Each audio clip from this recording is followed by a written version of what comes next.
Simple warning అందరికీ ఇస్తుంది, ముఖ్యంగా రెడ్ శాండర్స్ అందరికీ కూడా. రెడ్ శాండర్స్ని ఎవరైతే సపోర్ట్ చేస్తున్నారో, మీరు స్మగ్లర్స్ కావచ్చు, కొట్టేసే వాళ్ళు కావచ్చు, కింగ్ పిన్స్ కావచ్చు, it's a very firm warning to you all.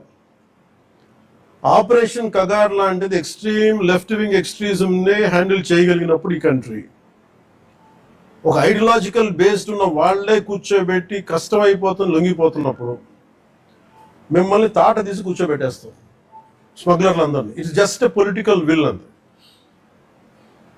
మీరు కనుక ఇదే పనిగా చేస్తే 6 to 9 months or 1 year అదే పని ఆపరేషన్ పెడతాం మీ అందరికి.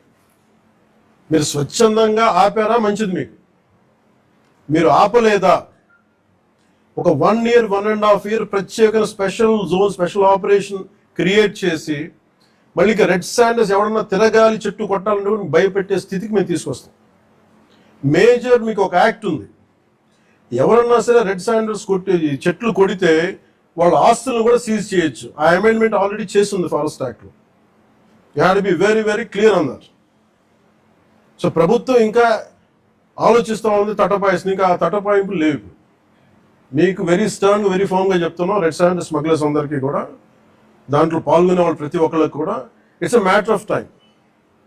సో మీ అందరూ కూడా మర్యాదగా మీరు వెనక్కి వెళ్ళిపోయి వేరే పనులు చూసుకుంటారా లేదా ఇవే చేస్తారనేది చాయిస్ ఇస్ యువర్స్. ఎందుకంటే వన్స్ మేము ఆపరేషన్ స్టార్ట్ చేసినప్పుడు మటుకు ముఖ్యమంత్రి గారి దృష్టికి తీసుకెళ్తాం, ఆల్రెడీ ఆయన స్టార్ట్ చేశారు. ఇవన్నీ కాకుండా మేము బోల్డ్గా నరికేస్తాం, మమ్మల్ని ఎవరు ఆపర్ ఏం చేయరంటే ఇది ఒక ఎన్డీఏ గవర్నమెంట్, గుర్తుపెట్టుకోండి. It's a tough government. ప్రజల వెల్ఫేర్ ఎంత కోరుకుంటుందో, పర్యావరణాన్ని ప్రకృతిని మీరు విధ్వంసం చేసి ఎర్రచంద్రాన్ని అడ్డగోలుగా మీరు నరికేసి మీకు కనిపించేది ఈరోజు వెళ్ళి చూసిన 1,60,000 ఎర్రచంద్రం చెట్లు నరికేసి ఎన్ని వేల కోట్లు డబ్బులు చేసుకున్నారు. ఎవరిని మేము వదలం. ఇది మేము ఛాలెంజ్గా మీరు తీసుకొని మీరు చేస్తారంటే సంతోషంగా తీసుకోండి, ఆ కాన్సిక్వెన్స్ మీరు ఫేస్ చేద్దాం.